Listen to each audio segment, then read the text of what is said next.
they allowed an awful lot of money to make these shows as compared to regular television. Even going back to the original black and white ones, they were done on a TV schedule. These weren't. This Phil DeGuer's idea was to just do a quality show, and my God, were they quality, including the actors they had across the board, one after the other, as well as the scripts. And I got started because I thought everybody did this, but maybe not, where they gave me a 2-day show to see if I could do it. And if they liked the 2-day show, then they upped you, and you got, you know, maybe 5 days or something. And right after I did the 2-day show, I guess they liked it a lot because I got a message from Charity, which to me is still one of the best shows ever, as an emotional, kind of connective Twilight Zone, which you don't see a lot of, which of course this brilliant man wrote. So I had a great time, and it was like old MGM, way back when they used to actually make half-hour films.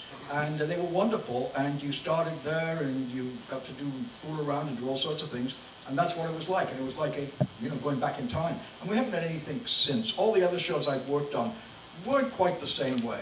They just didn't have the kind of family atmosphere that this was. You checked in, you did the show, a couple of weeks later you were back to do another one. So that's why I'm here tonight, because it's truly a unique experience, and some of the best work I've ever done. One funny Phil story, we had done I never remember names, they have to fill it in, but we did a story that involved a train, and the set was amazing, and it cost a lot of money.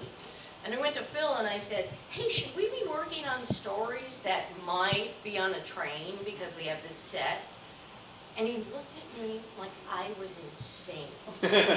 Why would we ever reuse something? It had to be fresh and new, and you know, you gotta love that. This is easily one of the great challenges of the Twilight Zone that I think everybody on the show met beautifully was it was an attempt to do an anthology series at a time when there really wasn't the kind of studio support for that at any studio except maybe Universal, maybe Paramount, but that's not where we were. If you recall, the original Twilight Zone was made at a full-service studio, MGM.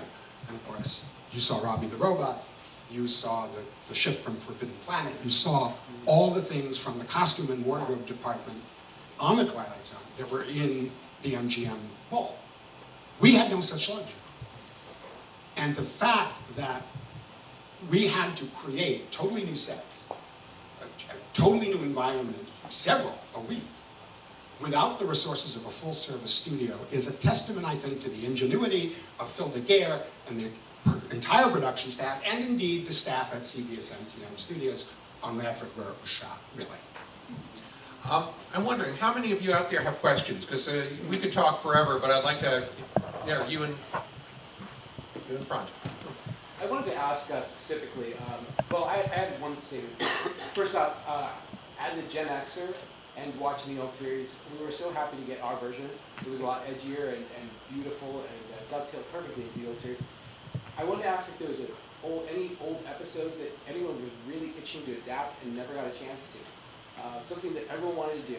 And I'm sure there's tons of them, but I just wanted to ask. I myself did not have any that I wanted to actually go near, because I thought the ones that I loved the most were perfect. The Midnight Sun, Walking Distance, A Stop at Willoughby, and I figured, how can you improve on that? And I mean, I think the reason we did Night of the Meek is because Night of the Meek was shot on videotape. It looked like it was shot on videotape. I remember Phil saying, well, I think we can do that, technically better and with color. And Rock, made it completely contemporary and fresh. So we really took episodes that we thought there might be some room of improvement. We didn't really want to go near any of the classics. But did anybody else have any episodes they always wanted to do? I liked Willoughby. I always wanted to do Willoughby again. We could have used the train, guys. Yeah. Advertise the set. I always wanted to do It's a Good Life, but Yeah. because of the feature film, it wasn't something that I even wanted to propose. Right. But at one point, Bill Mumy was trying, and his writing partner, Miguel Ferrer, were trying to sell us on a concept, and we had the same agent, we were championing him. And it came back to us that what they might be interested at the network was some sort of update with Bill Mumy recreating the role. And didn't even pass that along. Do you remember that, Alan? I do not. I did not hear about that, but I do know we didn't. I mean, the subject of doing a sequel to that did come up, but because of the movie, I think we all Right. wanted to stay away from it. And then they did wind up doing it on the 2002 zone, which I never saw We- the episode. You So. guys weren't under any real pressure to remake episodes, No, were you? they thought that, you know, you wanted to do one here or there, but essentially we were going for the spirit of it. I mean, when I wrote Dead Run, I was trying to write, you know, in Serling's sort of, you know, polemic mode, and which was something we didn't do often on the show, mainly because Phil wasn't crazy about that.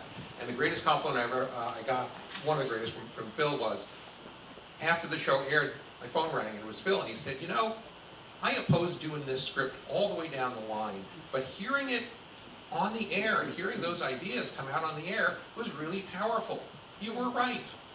And that's the other amazing thing about Phil, an executive producer who could, but he was wrong. So, Yeah. Phil was extraordinarily Question flexible. for Alan. Having seen Dead Run for the first time in about 30 years, and the themes you discussed in that or wrote about, how much did CBS standards and practices give you guys heat for exploring areas that were maybe a little bit risky for the time? Amazingly, none at all.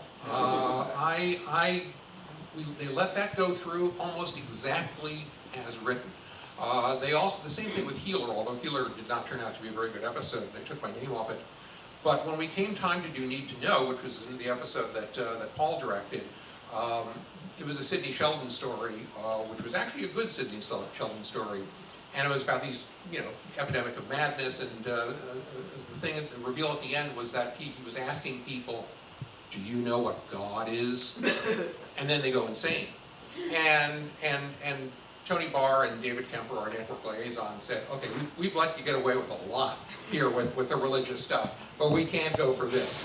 So Rock came up with a wonderful, you know, replacement for that, which was, do you know what the meaning of life is?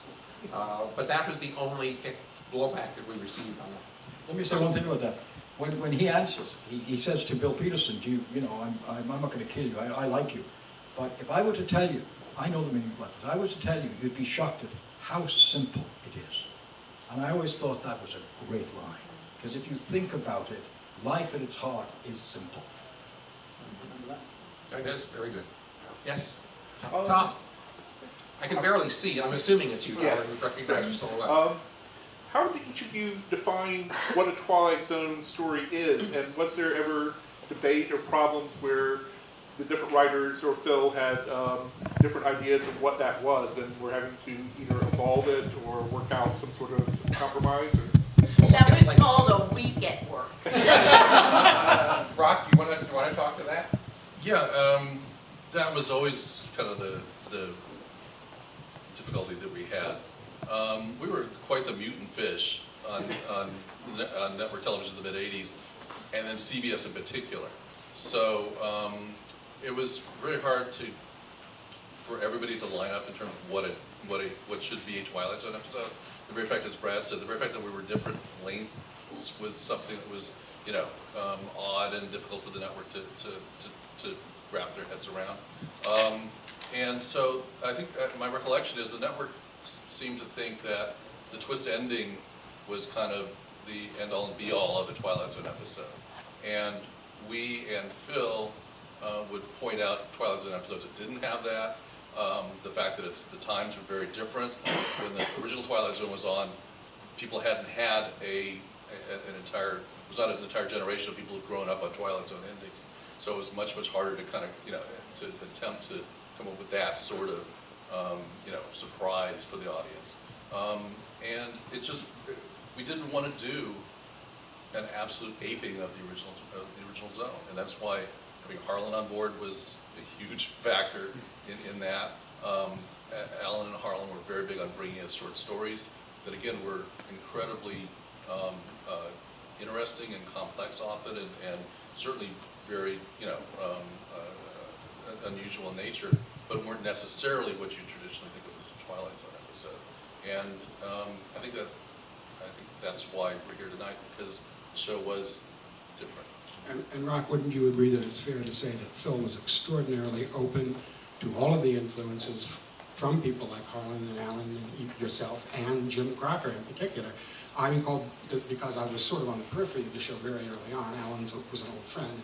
He was an unofficial consultant before it had actually even been picked up. And I was hearing a lot about the internal discussions that were going on at that time. And what came back to me was originally Phil wanted to do a horror anthology, and CBS had this brand called the Twilight Zone.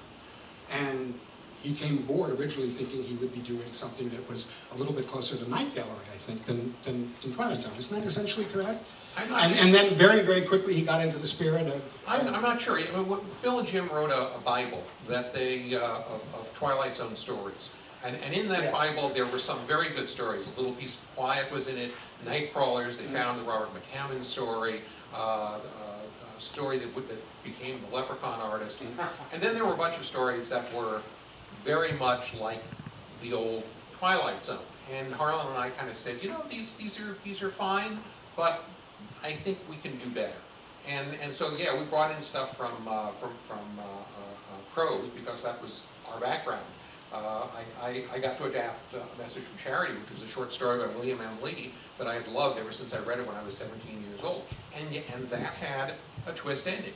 It wasn't maybe, it's a cookbook, but it was a lovely, sweet ending. Spoiler, thanks. I'm sorry for those of you who haven't seen it. But it was a lovely, sweet ending, and it was a bit something of a surprise. And so by our lights, that was the Twilight Zone story. Same thing with Her Pilgrim Soul. I mean, it was a romantic story, but I don't think anybody saw the ending coming because I was very careful to kind of bury all the clues.